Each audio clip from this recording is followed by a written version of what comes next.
Bienvenidos a un nuevo episodio de Difunde Podcast. Soy Guillermo Espina y nos encontramos para este episodio especial. Y es que el pasado 17 de abril de 2023 tuve la oportunidad de charlar en la Universidad Manuela Beltrán en Bogotá sobre la guerra en Ucrania y la forma como la historia interviene en la lectura de este conflicto. Entonces, los dejo en este episodio con la conferencia titulada La guerra en Ucrania, claves históricas de un conflicto en evolución.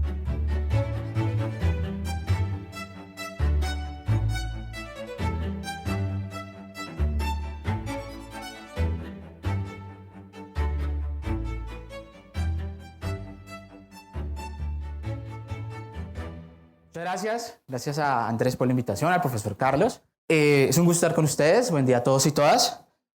Y bueno, vamos a comenzar porque esta es la primera vez en mucho tiempo que el mundo enfrenta una invasión en Europa. Después de mucho tiempo tenemos la amenaza de un posible uso de armas nucleares nuevamente en Europa. Y técnicamente todo el mundo cambió después de los sucesos que han ocurrido en Ucrania. Y quiero comenzar para posicionarnos y entender con una historia muy sencilla. Aquí tenemos un estadio. Este es el estadio de Lviv o Leópolis Arena, que fue inaugurado para la Eurocopa del año 2012 que se jugó y que por supuesto saben que ganó España. Pero detrás de la historia de este estadio llegó un debate en momentos subsecuentes y era que el Consejo Municipal de esta ciudad quería cambiarle el nombre. Pues decía que en cierto modo decirle Leópolis Arena no era suficiente y decidió cambiarle el nombre a Stepan Bandera. El hecho de ese cambio de nombre desató un debate no solo a nivel nacional sino internacional porque Stepan Bandera que vemos acá era el líder de la Organización de Nacionalistas Ucranianos, es decir, una de las figuras más importantes del nacionalismo ucraniano y que formó esta organización con el fin de buscar la independencia. Pero el asunto es, ¿quién es este personaje? Pues Stepan Bandera no solo es considerado uno de los héroes del nacionalismo ucraniano, sino que también es considerado uno de los principales colaboradores del nazismo en Ucrania. Y entonces esta figura de nombrar el estadio en honor a este sujeto va a desatar todo este debate, porque va a ser parte del discurso de lo que significa el nacionalismo ucraniano en este contexto. Y entonces, ¿la reacción cuál fue cuando le pone el nombre al estadio? Pues los primeros países en sentar su voz de protesta fue Israel y Polonia. Y sacaron este tipo de protesta rechazando de cómo vamos a honrar y darle honores a un nazi, a un colaborador nazi. Esto también ha sido parte, como ustedes pueden ver, de qué significa el nacionalismo ucraniano, esas contrariedades que hay alrededor de cómo construir una nación, la defensa del nacionalismo ucraniano y lo que significan sus personajes históricos. Por supuesto, si ustedes miran, Bandera es considerado uno de los principales líderes de estas facciones y el partido político que aprobó este cambio, que se llama Solidaridad Europea, que es un partido ultraderecha y nacionalista ucraniano, pues dijo, pena, él es héroe de nuestra independencia, él luchó por nuestra independencia y debemos comprender cuál es su papel. ¿Sí? Porque Ucrania está constantemente definiendo, ¿sí?, cuál es su nacionalismo, cuál es su futuro histórico, ¿sí?, cuál es su devenir, qué es lo que hay. Y esto está detrás de posicionarnos el debate, porque precisamente una de las principales razones es que el estadio no pertenece al municipio de Leópolis o de Lviv, sino que pertenece al gobierno ucraniano. Y entonces le plantea el siguiente debate a Zelensky, el presidente, y es, si usted no aprueba el cambio de nombre a este estadio, usted no es patriota, usted no es un nacionalista, usted no ama su país, ¿sí? Y esto es parte del debate que está, de cuáles son las posiciones de los grupos de derecha y ultranacionalistas ucranianos, cuál es la posición del presidente Zelensky y, por supuesto, cuál es la figura que tiene este señor Stepan Bandera dentro de toda la historia y todo el nacionalismo ucraniano. Entonces, el asunto y todo el problema que hay es que ¿cuál fue la justificación que trajo Vladimir Putin cuando anuncia y hace este discurso como de una hora, ¿sí?, de la operación militar especial que lanzó en febrero de 2022? ¿Cuál era su principal objetivo? Desnazificar Ucrania, ¿sí?, quitarle el ejército a Ucrania, unir a Rusia y a Ucrania como pueblos, como un solo pueblo. Entonces, lo que les quiero plantear es que precisamente, y estamos entendiendo con la historia de este estadio, es que el nacionalismo ucraniano tiene un pequeño problema y son sus relaciones con el nazismo, ¿sí?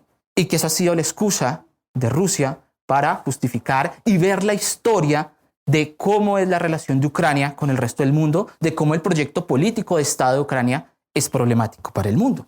Y esta es la excusa principal de decir.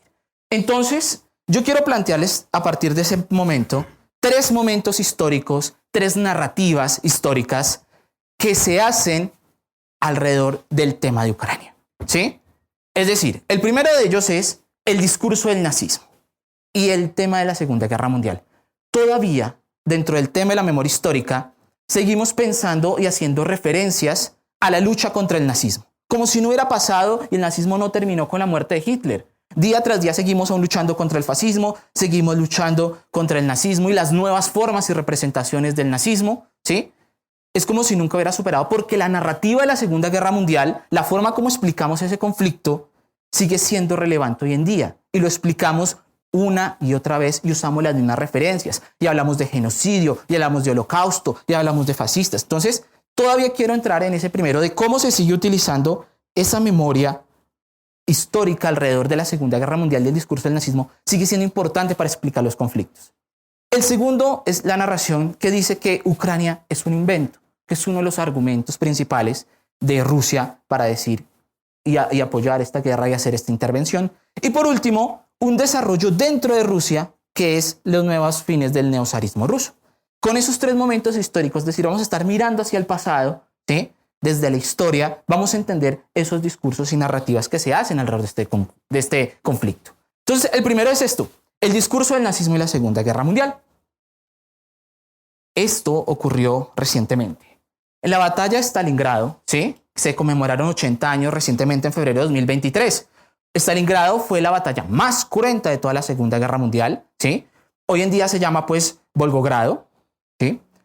Obviamente cambió el nombre después de que finalizó la Unión Soviética, pero Putin lanza este discurso, febrero de 2023, y dice, estaba hablando un poco de lo cruento que había sido la guerra y los conflictos que hemos estado viendo, y en cierto modo lo que plantea es que lo que está ocurriendo en Ucrania y en ese conflicto es una limpieza étnica. En cierto modo también lo quiere plantear en términos de genocidio, y que todo esto son responsables los neonazis que están en Ucrania. Y que Rusia está teniendo una lucha en contra del nazismo, ¿sí? Que es la parte más importante. Pero no solo eso, él hace una comparación histórica porque cuando Ucrania por fin logra tener el apoyo de los tanques alemanes, de los Leopard, empieza a sacar este discurso. Dice, nuevamente Rusia, miren cómo él le vende el discurso a los rusos, le dice, nuevamente tenemos una agresión de Occidente. Nuevamente Rusia está siendo amenazada por Occidente. Y otra vez está siendo amenazada por tanques alemanes. O sea, él vuelve a presentar el conflicto en la misma secuencia narrativa histórica de las guerras mundiales, ¿sí? De que nuevamente va a ocurrir unos eventos que van a destruir Rusia y que amenazan la integridad de Rusia. Y en cierto modo, él empieza a decir es que el nuevo nazismo que hay en el mundo, es decir, todo lo que representa Occidente para él, es una nueva forma de nazismo. Y que esa nueva forma de nazismo está amenazando a Rusia. ¿En qué plantea esto? ¿Qué significa que lo plantee de estos términos? Primero, lo plantea en términos de una lucha existencial de Rusia, lo plantea asociándolo al evento histórico más importante de Rusia, ¿sí? Y eso explica y le dice a la gente, aquí estamos luchando por nuestra libertad, estamos luchando por la existencia de Rusia. Y entonces él hace este tipo de asociaciones, porque la guerra mundial y la celebración y la conmemoración de la victoria rusa es el evento en Moscú. Y lo celebran porque es el evento histórico más importante que tienen ellos. Es la gran batalla patriótica. Por supuesto, si ellos hubieran perdido, Hitler hubiera acabado con Rusia y la Unión Soviética en ese entonces. Ellos ven que esa defensa y ese gran triunfo se celebra como el gran evento y manifestación militar que hay. Ahora bien, en ese sentido, la significancia que tiene la victoria sobre la Alemania nazi empezó a utilizarse dentro del discurso de explicar la guerra de Ucrania. Y entonces ustedes encuentran esta imagen que es de 1945, cuando los soldados soviéticos quitan todos los estandartes. Recordemos, valga decir que son los soviéticos los que ocupan Berlín, son los mayores y principales responsables de la derrota de la Alemania nazi, y empiezan a usar este tipo de imágenes y le empiezan a reciclar con imágenes de la batalla en Ucrania. Entonces usted encuentra la imagen mezclada acá, la que vemos a la izquierda, y los tanques que están en la operación actualmente en Ucrania. Entonces él empieza a hacer esa asociación histórica entre la Segunda Guerra Mundial, la lucha contra el nazismo, pero porque es la guerra más importante para el patriotismo ruso. Y ya vamos a ver un poco esos elementos. En ese sentido, esa victoria empieza a convertirse en un símbolo y aparecen estas zetas, la bandera comunista, que ya voy a entrar a explicar un poco esto al respecto, pero esos tipos, lo que les quiero señalar es que ese tipo de elementos de la guerra mundial empiezan a surgir y que están librando en la guerra en Ucrania una lucha por la defensa y la existencia de Rusia como país. Entonces, esta Z se empieza a convertir en un elemento y ustedes lo empiezan a encontrar aquí, en los presentadores, en los medios, en las calles, en los flash mobs, en TikTok, en todas las redes sociales. Empieza la Z a convertirse en un elemento que va a significar el apoyo a Rusia en la guerra. ¿Y por qué? En el alfabeto cirílico encontramos este símbolo que tiene el sonido de Z, el sonido de la Z, ¿sí? Y entonces, en ese sentido, ustedes empiezan a encontrarlo en elementos, miren, de la propaganda soviética de esa época. Es decir, ellos están planteando esa Z, que el sonido es za, ¿sí? Por ejemplo, Zaprovedi, Zarodinu, que es por la victoria, por la patria, que eran elementos ya de la lucha, de la propaganda soviética. Y empieza a recuperar un elemento de la lucha patriótica. Y ese símbolo, por supuesto, se empieza a simplificar ya en un tema de redes sociales, de cómo hacemos viral, de toda la campaña de propaganda que hay alrededor de una guerra. Y entonces empieza a convertirse, en cierto modo, a resignificarse con las imágenes que tienen las tropas. Acá hay un hecho curioso. Estos símbolos que tenían los tanques de guerra, sobre todo tenían que ver a cómo distribuíamos las tropas para operar e invadir Ucrania. Entonces los que tenían un círculo iban por el norte, los que tenían un cuadrado iban por el sur, los que tenían la Z iban por el oriente. Pero esta Z también se convirtió y se asoció con ese símbolo del patriotismo ruso y de que estamos defendiendo la lucha patriótica rusa. Y entonces empezó a utilizarse en este tipo de manifestaciones, ¿sí? Y empieza el ZA. Entonces, miren, Z, Z, Z. Esto fue, aquí fue en los Juegos Olímpicos que se hicieron. Este muchacho queda en segundo lugar, el primero es ucraniano y él aparece con la Z para mostrar el apoyo a Rusia, el apoyo patriótico. Entonces, en ese sentido, la Z empieza a dar una conexión entre el pasado y el presente. El marco de la guerra mundial se convierte en cómo vamos a entender el conflicto con Rusia. Y esa es nuestra primera clave histórica, que estamos explicando este conflicto por la existencia de Rusia en la lucha contra el nazismo y que eso explica por qué tenemos que ser tan inmisericordes contra el rival y qué es lo que estamos librando en ese momento. Sobre todo que Vladimir Putin tiene una obsesión muy grande por la Segunda Guerra Mundial, ¿sí? Él crea y cada rato están construyendo memorials, que este es un memorial que se construye precisamente por los 80 años de la batalla de Stalingrado, que normalmente se está recordando esa guerra mundial. No en el tema de las víctimas y de los sucesos que ocurrieron con el Holocausto, sino la grandeza de Rusia de haber librado al mundo del nazismo.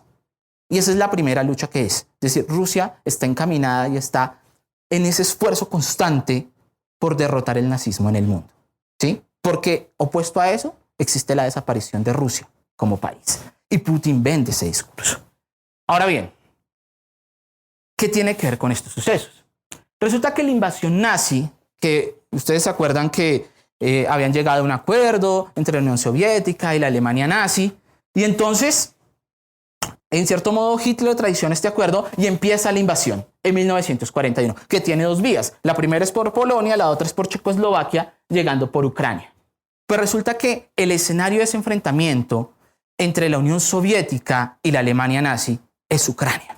Y eso explica parte del rol que tiene el nazismo dentro del nacionalismo ucraniano. Entonces, aquí es el mapa de Ucrania mucho más detallado. Mira, aquí está Kiev, aquí está Leopold o Lviv, como ustedes lo quieren llamar. Y entonces el ejército nazi entra por este lado y ocupa estos territorios. Y por este lado está ocupado por la Unión Soviética. Y este es el campo de batalla que les queda a los ucranianos y a los nacionalistas ucranianos. Es decir, en el occidente de Ucrania es donde se centran los principales resistencia a la invasión de ambos territorios. Y entonces se establecen en esa zona campos de concentración, porque la parte, me vuelvo aquí, este territorio fue ocupado por la Alemania nazi, aquí vienen los rusos, y entonces se establecen campos de concentración de diferentes maneras y campos de exterminio en el occidente de Ucrania. Eso es parte del discurso que dice, miren, aquí habían nazis. Es claro, es innegable que habían nazis en el oeste de Ucrania. Pero entonces, este señor, que es Stepan Bandera, que yo les comento, funda esta organización de nacionalistas ucranianos y crea una guerrilla y un ejército insurgente. El asunto es que dicen, el enemigo de mi enemigo es mi amigo. Entonces, ¿cuál era la forma? Porque los ucranianos durante muchos años habían sido invadidos por los rusos. Y nuevamente en el marco de la guerra mundial, en el marco de la revolución rusa, ¿sí? Ellos habían tratado de tener su guerra de independencia y no ser, digamos, subyugados o sometidos dentro de la Unión Soviética. Pues él crea este ejército que colabora con los nazis y hace parte de los campos de concentración y se apoya. Pero el objetivo de él, más que ser nazi o pro-nazi, es que él necesitaba la fuerza de los nazis para convertir y expulsar a los rusos, para expulsar a la Unión Soviética. Y esa es una característica esencial que explica por qué se relaciona el movimiento nacionalista ucraniano con el nazismo. Ahora bien, en los símbolos de ese nacionalismo ucraniano empiezan a encontrarse elementos. Entonces, aquí está la bandera del grupo que lo organiza, esto es de los nacionalistas ucranianos, que usa este símbolo, y empieza a compartir esos elementos con el nacionalismo ucraniano y con lo mismo de que es Ucrania, ¿sí? Comparte esa serie de elementos. Entonces se empieza a asociar, bien sea con la bandera ucraniana o bien sea con la bandera de este grupo nacionalista. Hoy encontramos esos elementos mezclados. ¿Qué es lo que pasa? Que esto para gente como Vladimir Putin o para los que están en Rusia dicen, miren, es que este grupo era neonazi, entonces aquí están los simpatizantes de los nacionalismos ucranianos, por consiguiente, Ucrania es neonazi. Y hace esa reducción de términos. Al agrupar el contexto histórico que ocurría en las guerras mundiales y cómo nace el nacionalismo ucraniano, lo empieza a asociar con el nazismo. Entonces, para alguien que ve esto desde Rusia, esto es un nazi. Y esto es una representación que Ucrania está gobernada por nazis. Ahora bien, resulta que cada vez y a medida que la guerra se va haciendo más intensa, pues las posiciones siempre se van volviendo mucho más extremas. Y precisamente la imagen de Stepan Bandera se vuelve cada vez más importante como un héroe nacional. En ese sentido, incluso el gobierno en el año 2019 determinó que el nacimiento de Stepan Bandera iba a ser un día de celebración nacional. Algo así como si nosotros celebráramos el cumpleaños de Simón Bolívar o celebráramos el 20 de julio. Bueno, este es un día del nacionalismo ucraniano y de la lucha por su independencia. Y esta figura, que es tan controversial porque efectivamente fue un colaborador de los nazis, pues empieza a ser una muestra o se utiliza como un símbolo de que Ucrania está gobernada por nazis, que es el argumento principal de Vladimir Putin. Y entonces encontramos que no solo eso, sino que la figura de Stepan Bandera y la figura de los nacionalistas y ultranacionalistas ucranianos cada vez se vuelve más popular en el marco de la guerra.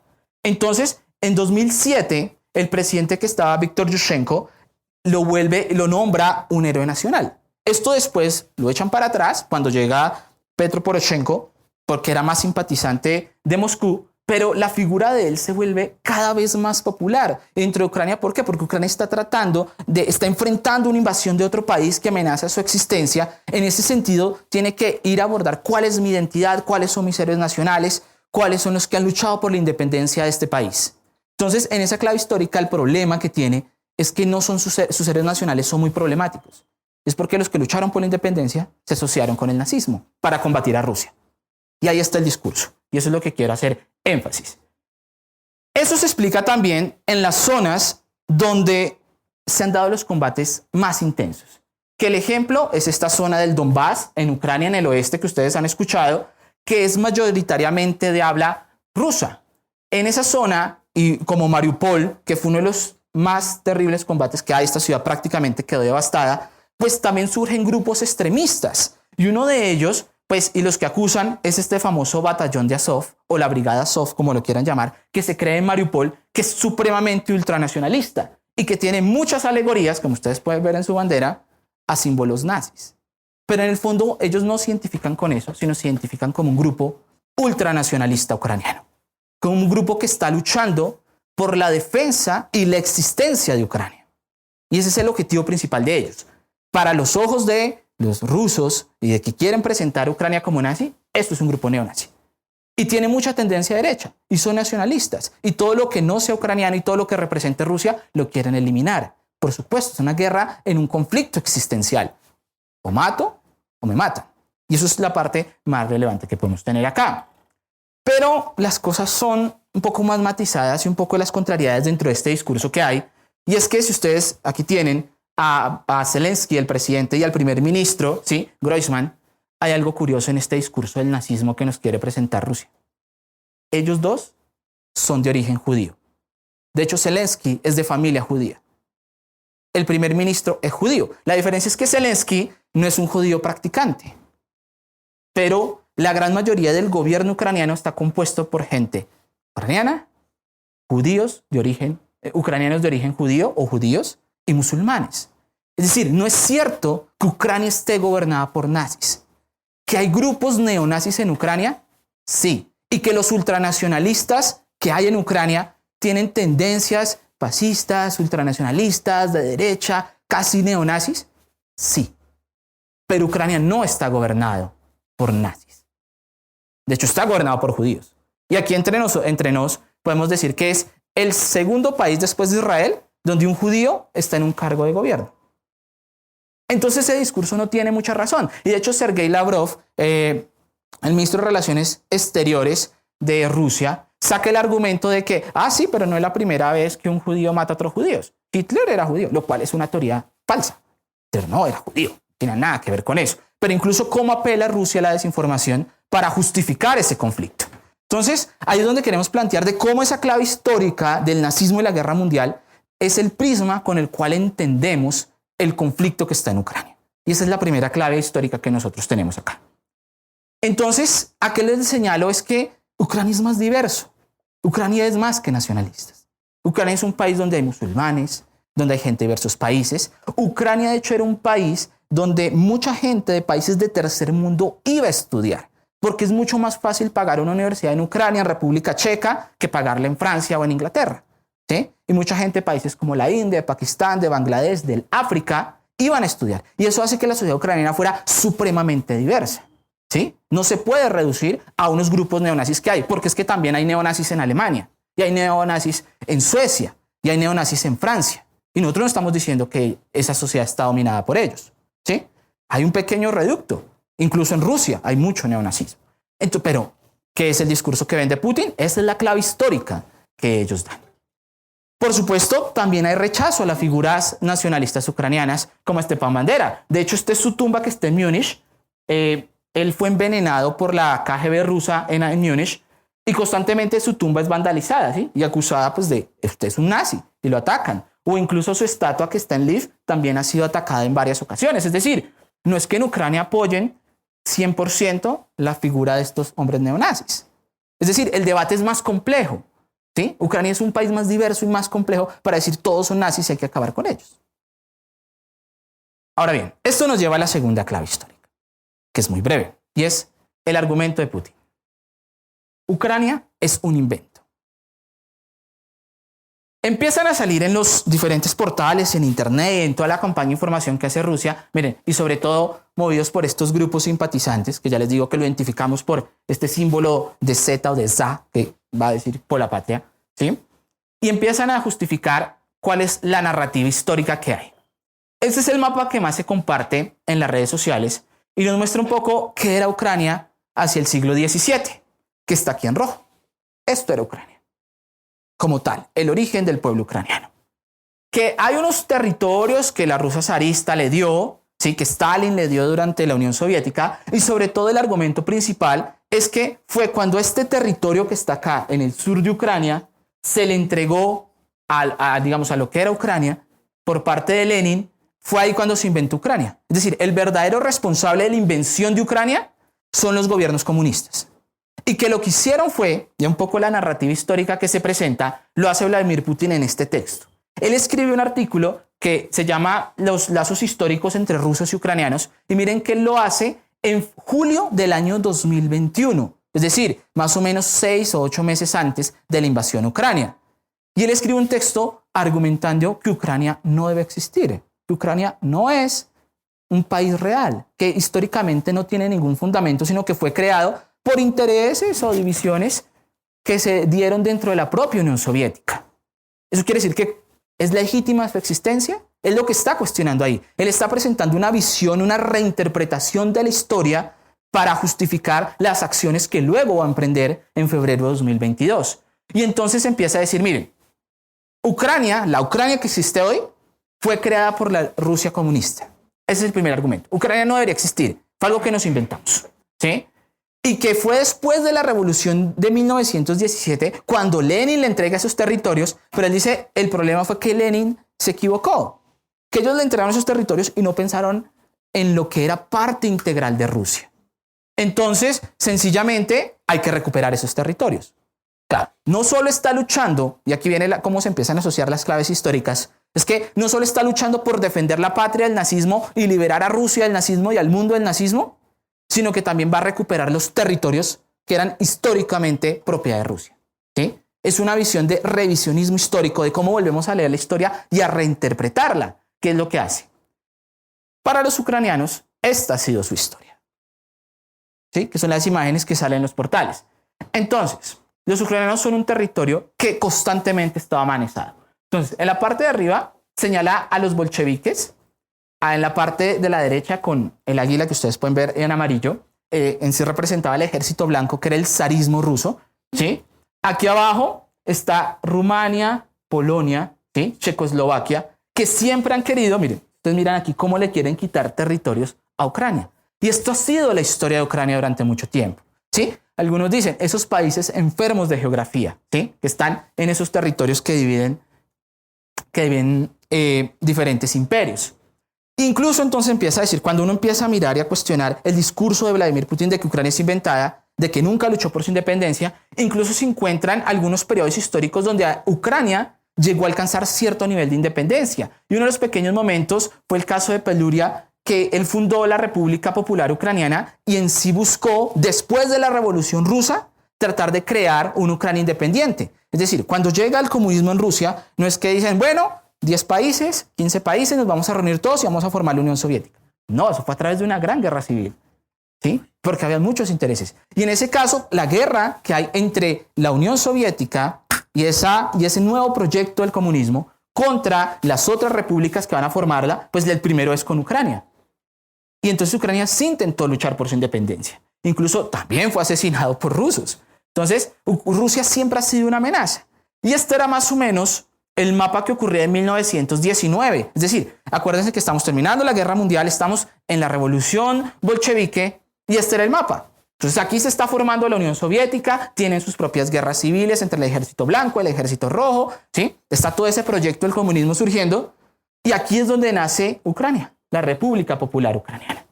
Y aparecen estos símbolos y aparecen, esto que se llama el tridente de Vladimir o el Trizud, ¿sí? Que es el tridente, traduce tridente. Es el símbolo de Vladimiro el Grande, que fue el gran rey del año 1000, por allá, que crea el imperio ucraniano y que después se va a trasladar a la Rusia, al imperio de Rus, que va a dar origen a los rusos. Pero ellos dicen, nosotros sí tenemos una historia con el pasado. Tenemos un gran rey ucraniano del año 1000 que creó un gran imperio, ¿sí? Tenemos una reivindicación histórica por siempre luchar por nuestra independencia. Y es precisamente esos símbolos los que va a recuperar el nacionalismo ucraniano, que se representa en este tridente. Si ustedes se fijan, es el mismo símbolo que usa Zelensky en sus camisetas del ejército ucraniano. ¿Sí? Y aquí aparece, aquí no se ve muy bien, pero aquí también aparece en el símbolo de los nacionalistas ucranianos que se crearon en 1930. Entonces, ¿es Rusia, es realmente Ucrania inventada? ¿Sí? Realmente la definición histórica de Ucrania ha sido su lucha contra Rusia. Y eso en cierto modo explica por qué fueron tal vez más amigos de la Alemania nazi que de Rusia. Porque históricamente su enemigo ha sido Rusia, o el que ha impedido esa narrativa histórica. Y entonces aquí le recupero este elemento. De estos sujetos, como Stepan Bandera y Roman Shukeyevich, pues fueron los principales héroes de ese nacionalismo ucraniano. Es decir, Ucrania sí ha luchado y sí ha tenido un proyecto político históricamente. No es cierto que solo fue Lenin que le entregó unos territorios y creó Ucrania, que es el cuestionamiento que hay alrededor de esto. Ahora bien, y para ir finalizando, el neozarismo ruso. Porque es que aparte de lo que ocurre en Ucrania, hay unos fenómenos que están al interior de Rusia, de unas nuevas narrativas y reinterpretaciones históricas que hay. Y eso nos tenemos que devolver al conflicto que ocurrió en 2014, que fue la primera invasión rusa, cuando se toman Crimea. Y entonces, allí encontramos lo siguiente. Y es que cuando ocurren las protestas en 2014, que sale este señor Petro Poroshenko, que era muy amigo de Putin, era prorruso, porque es que siempre ha estado Ucrania dividida entre los antirrusos y los prorrusos, pues ocurre este tipo de protestas, que esta se llama las marchas de la dignidad o la revolución de la dignidad.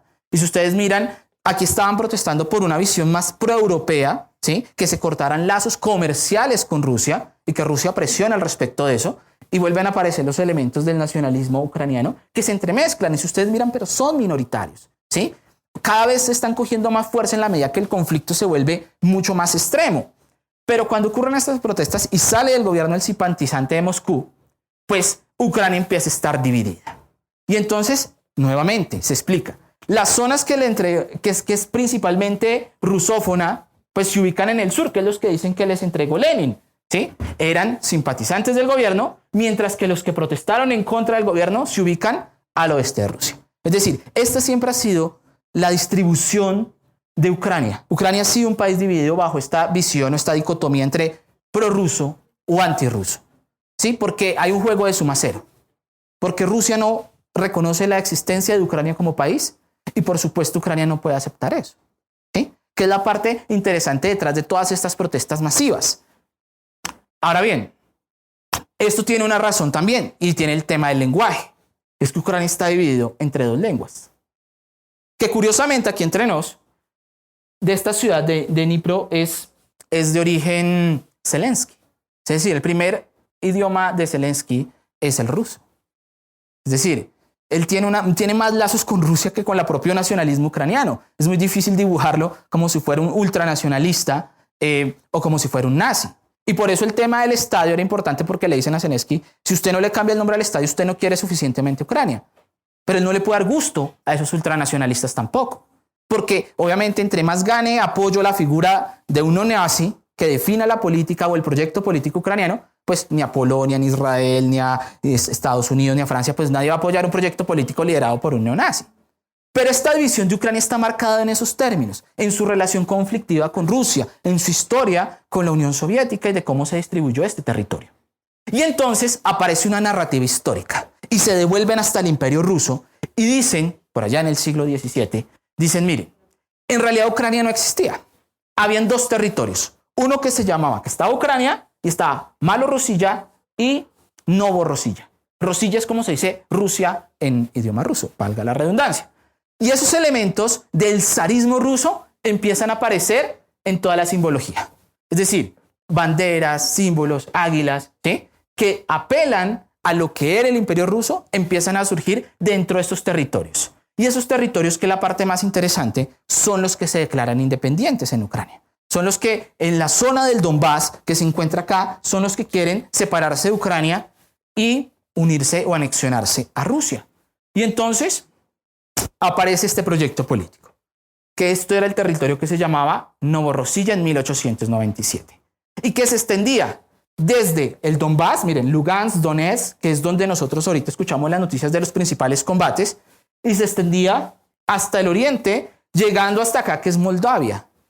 Incluso ha habido cierta preocupación porque ya ciertos sectores extremistas rusos han dicho que Moldavia es un país inexistente y empiezan a tener ese cuestionamiento, es que Moldavia es inventado, y empiezan a hacer campañas de guerra informática contra Moldavia. De hecho, hicieron un ataque cibernético que afectó el gobierno de Moldavia.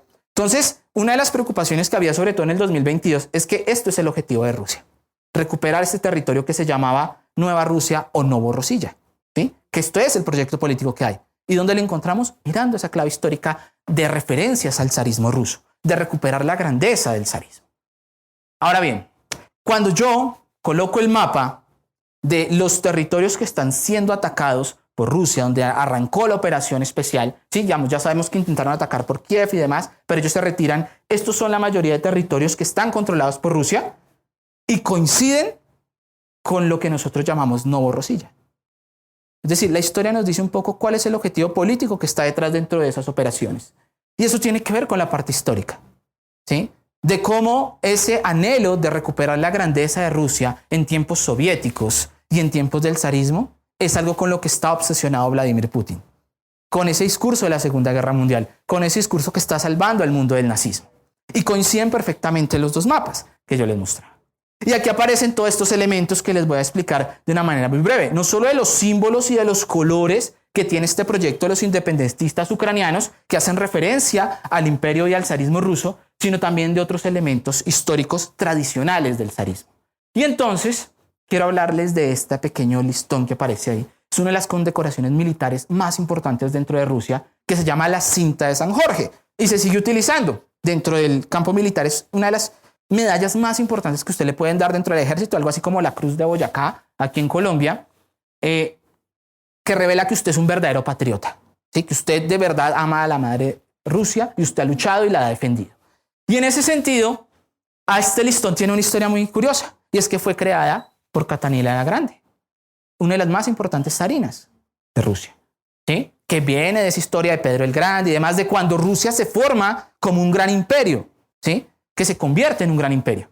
Y esta fue creada y ha sido parte, como yo les decía, del símbolo de la victoria, porque se usa en esas celebraciones de la Guerra Mundial, ¿sí? Es el símbolo del patriotismo, es el símbolo de la lealtad de Rusia. Y si ustedes, no sé si alcanzan a ver, aquí está la foto de Catalina la Grande, aquí está la cinta que ella crea, y crea esta condecoración, y aquí la representaron con esta imagen, lo que habla de la importancia que hay. Y cuando ustedes miran todas estas celebraciones y muestras y manifestaciones del nacionalismo ruso, aparece este símbolo. Es decir, Rusia no es que se haya olvidado por más de los años de Rusia soviética, de Rusia comunista, el zarismo sigue siendo un elemento importante dentro del nacionalismo ruso, ¿sí? Eso es lo que yo quiero resaltarles ahí, y sigue siendo un elemento fundamental. Ahora bien, no solo eso, también es parte de la cultura popular y de las celebraciones que llegan cuando se acerca el día de la victoria en marzo, es decir, cuando finalmente derrotaron a los nazis, pues empieza a darse todas las celebraciones. Pero también lo usan los grupos paramilitares, por ejemplo, la compañía Wagner, ¿sí? Es decir, es un elemento fundamental, ese elemento del zarismo es parte fundamental del nacionalismo ruso. Y por supuesto empiezan a quedarse sincretismos donde se van mezclando elementos, como por ejemplo celebrar el Día de la Victoria con elementos del zarismo, con elementos de la Rusia comunista. Y de eso va saliendo el nacionalismo ruso. Ahora bien, esto es usado por todo el ejército. Entonces, aún empezamos a mezclar. Entonces, ¿cómo tomamos el zarismo y mezclamos con la guerra en Ucrania y el patriotismo? Pues empiezan a ver todos estos elementos. Entonces, ahora representamos la Z o la ZA con este elemento, con el elemento del zarismo. Y empezamos a mezclar ese tipo de historias y de narrativas históricas. Entonces, si ustedes se encuentran en las calles de Moscú o San Petersburgo, este tipo de elementos. ¿Y qué está mostrando ahí? Primero, el apoyo a Rusia, porque la lucha por la patria, ¿sí? Este símbolo me representa por la patria, por la victoria, ¿sí? Sí, la palabra, la Z es za, eso es vamos por, o voy a hacer, o por esta razón, y povide, Rosinilla, como queramos decir, por Rusia, por la victoria. Y este es el elemento que está en las calles. Y se vuelve un elemento de la cultura pop, digamos, en el importante que hay que viralizar esta narrativa, y las calles se llenan de esto. Pero además de eso, está el elemento del zarismo. Es decir, no solo estamos luchando por la patria, no solo estamos luchando contra el nazismo, no solo estamos en una lucha existencial, sino que además estamos luchando por esa grandeza de Rusia. Y esta es otra forma de mostrar esa lealtad a Rusia, al imperio, al zar, al neozar Vladimir Putin, que se quiere pintar como el que ha recuperado a Rusia de su grandeza. Entonces, estas son esas ideas que nos explican el rol que tiene la historia dentro de los conflictos actuales. La historia no queda enterrada. Y curiosamente, en épocas que hablamos de memoria histórica, de memoria colectiva y demás, hay un constante revisionismo sobre lo que nosotros creíamos y las luchas que nosotros teníamos. Lo que les he presentado en este momento tiene que ver con esas tres narrativas históricas que Rusia ha utilizado para justificar su guerra en Ucrania, para justificar y leer el conflicto mirando hacia el pasado, reescribiéndolo, reinterpretándolo, para justificar las acciones que está cometiendo. ¿Sí? Eso sería, les agradezco mucho por su atención y eso es un poco las claves históricas de este conflicto. Muchas gracias.